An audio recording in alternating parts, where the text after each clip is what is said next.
Hey, welcome back to Hurley's in the heart of the theater district in Times Square. This is a place we hang out and watch tons of football, chug beers, and eat food till we're blue in the face.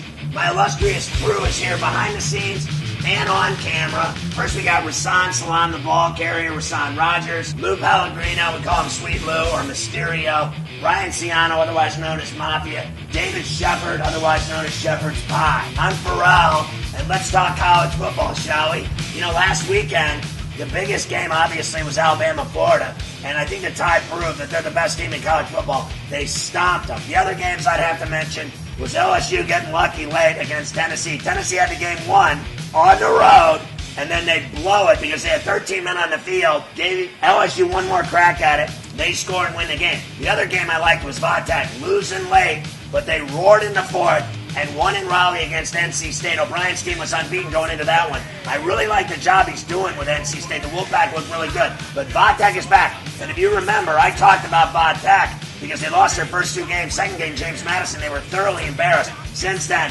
3 straight wins. They're looking like they're playing defense again, and Taylor's running the offense, and they put up 41 Saturday. Nice road win. And the other game, obviously, was the Ducks. Oregon in UG, down 21-3 to Stanford, and then they just steamroll them in the second half and put up, once again, huge points. Thus, they jump in the polls over Boise, and Boise had a 59-0 win, and it didn't matter. They dropped, and the Ducks are now moving up the polls, and a lot of people think they're going to be playing for the national championship. So what are the games this week that we're focused on up on the board that we think you're going to like the best in terms of watching or getting action on ScottBeatsAman.com? Thursday night, Nebraska going to Manhattan, Kansas against Snyder's Wildcats. Last year, 17-3 in Lincoln, and they were laying 16.5 the Huskers. They didn't cover in that game, but flat out, I think Nebraska's going to the Big 12 championship game.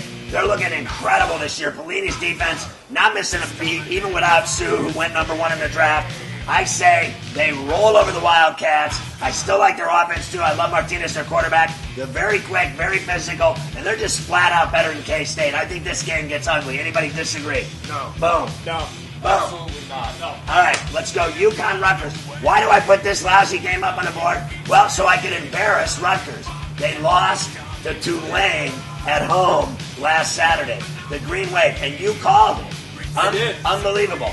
How bad is Rutgers? Well, last year they beat UConn 28-24, and UConn was laying 7. This year, I got to think UConn goes in there and beats Rutgers. Anybody? UConn's cleaning house. Clean the house, UConn. You heard it. It's all Huskies. All Huskies. Rutgers sucks. UConn rolls. UConn's taking this. All right, now let's go to Saturday's games. This is going to be a good one. They're playing in Lexington. Kentucky hosting Auburn. Last year, Auburn was laying 13, and they lost outright 21-14 to Kentucky. I think Kentucky's looked decent this year. Auburn's gotten lucky, and they haven't lost a game yet. Could they stumble here? Upset alert. I think they can lose this game. Kentucky beat them last year on the road. Now they got them at home. They've been playing pretty good. Last year they were getting 13 and didn't need it. I think Kentucky can beat Auburn. I'm going with Auburn. Auburn. I'm taking Auburn. Auburn. I like that quarterback from Auburn. Auburn. Gotta take the SEC. Well, they're both in the SEC. Who do you like? Auburn? All right, they're all taking Auburn. Maybe we have to get him to start drinking. Bama and South Carolina. They're playing in Columbia. The old ball coach. Last year, Bama was laying 18.5. They won 20-6 over the Gamecocks. Now you got Garcia, great quarterback, great defense. They've been playing everybody tough. They finally lost the game. Can South Carolina hang with Alabama at home in Columbia? It's going to be rowdy. It'll be the SEC game of the week. I like Alabama to kill them. They're only laying, I think, 7.5 in this game because they're respecting South Carolina's defensive speed and their senior quarterback Garcia.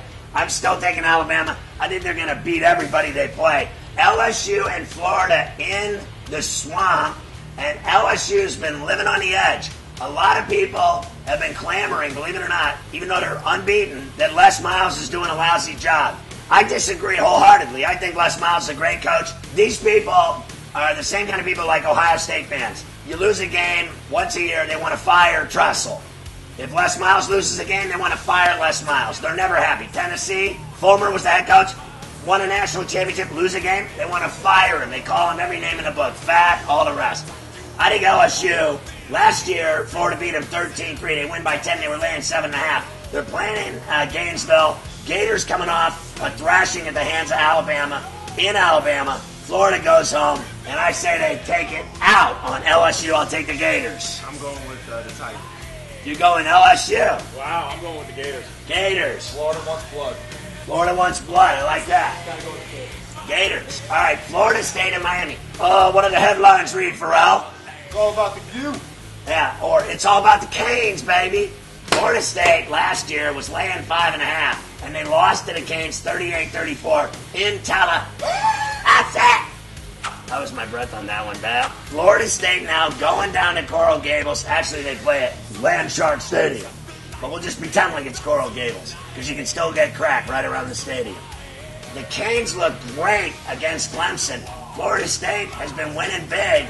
And I'll tell you what, this is going to be a great football game. If you're smart, you'll take the Canes to win, but the Seminoles to cover. I like the Seminoles with the number to cover in this football game. Last year they were laying, couldn't get it done. This year they're getting. I say they do get it done. Miami wins barely, Florida State covers. I agree with you. Anything? What do you like? I'm taking the Knowles outright. Knowles outright. Ooh, get that guy a cold freshie. You can feel it. Who do you like? Iris throws too many picks. I'll take Florida State. Florida State, another one. Florida State. This is unbelievable. Did you hear that action? Everybody's on the Knolls. Michigan State at Michigan. How about Sparty? They got it done against Wisconsin, but they're unbeaten. And their head coach is laying in a hospital with blood clots coming off a heart attack surgery.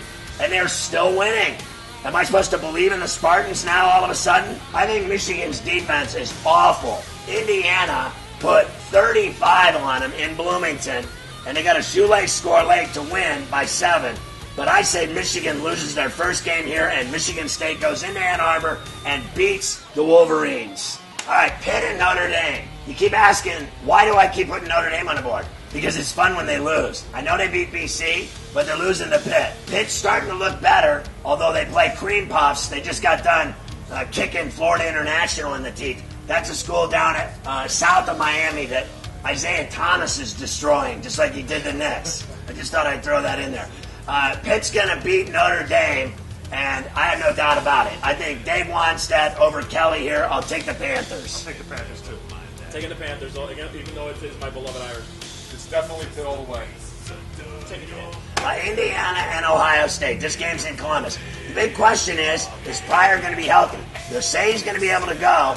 The question begs, how healthy is he? Is he going to be able to play the whole game? Are they going to go light with him? Are they just going to go through the motions? Can Indiana keep scoring with their 6th-year senior quarterback, Chappell, who has a giant knee brace and wears high tops? Slowest quarterback I've ever seen in my life. He's big, though, and he put up huge numbers against Michigan. I mean, they dominated the time of possession, 42 minutes to, not even 20 for the Wolverines. But every time the Wolverines had the ball, they scored, including that last big run and score by Robinson that won the game for Michigan in Bloomington. Can Indiana go to Columbus and dance with the Buckeyes and be in this football game? I say no. I say they go on the road here. They played nothing but cream puffs until last week, and they hung in the game. But on the road, I think it's going to be different. In Columbus, at the Horseshoe, I say Indiana gets whacked by the Buckeyes. Every time Ohio State plays at home, they seem to win by 30 or 40 points. It doesn't matter what they lay, they cover. They didn't cover this week, and they had their problems in Champaign, but they won the game 24-13 last Saturday. So I'm going to take the Buckeyes again, even though I'm a little bit worried about Pryor's health going into this game. I just don't think Indiana has any kind of a defense at all. They proved that against Michigan. Who do you like, Indiana or Ohio State? I like Ohio State. Who do you like? The Buckeyes. If the Buckeyes lose this game, Tressel should be fired. Ohio State all the way. Ohio State. All right. Now let's look at our last game on the college board for this week. And it's going to be a good one. But it wasn't last year. Stanford put a can of whoop-ass all over USC's cheerleaders' faces. 55-21. And USC was laying 10.5 in that game. And they got schooled. Now USC's going to Palo Alto. Same thing here. USC's coming off a loss to Washington. And it was a great game last Saturday. And the Huskies got it done with their fine quarterback blocker. I like Stanford here. USC loses 2 in a row. Take the Cardinal at home, and they get back on track. Remember, they led Oregon 21-3, and you just can't stop that steam train up in Eugene, otherwise known as Kelly's offense, with the Ducks and that crazy mascot of theirs. He gets more attention than the team. Who do you like, USC or Stanford? I think USC is coming to play with a chip on their shoulder, so I'm taking the Trojans. It's unbelievable, the risk that this kid takes with some of these dogs. He's got gigantic balls. I do. Who do you like, USC or Stanford? Last week it was Locker. This week it's Luck. I'm going Stanford. Stanford. Who do you like? Stanford's smart and violent. I take them to get a chip in the second loss in a row. Oh, that's a beautiful thing. What do you think there, Shepherd's 5? Stanford is not losing twice in a row, Mr. Ferrall. Stanford all the way. All right, there you have it. College football at its best. Go to ScottBeatsAman.com for all my picks in college football. Thursday, Friday, all day Saturday. There's great games, and I got a ton of them up on ScottBeatsAman.com. So go fester on it. I hit my top 4 last week and 6 of my top 8 plays on the college gridiron. And that's cheddar to you, mister. From Hurley's in Midtown Manhattan in the Theater District on 48th Street between 8th and Broadway. So long. We're talking college football every week here. You know where to find it on FerrallRadio.com. Click Ferrellivision. It's always up by Wednesday night at 8 p.m. Eastern. That was the cheesiest smile ever. You can put that in there, too.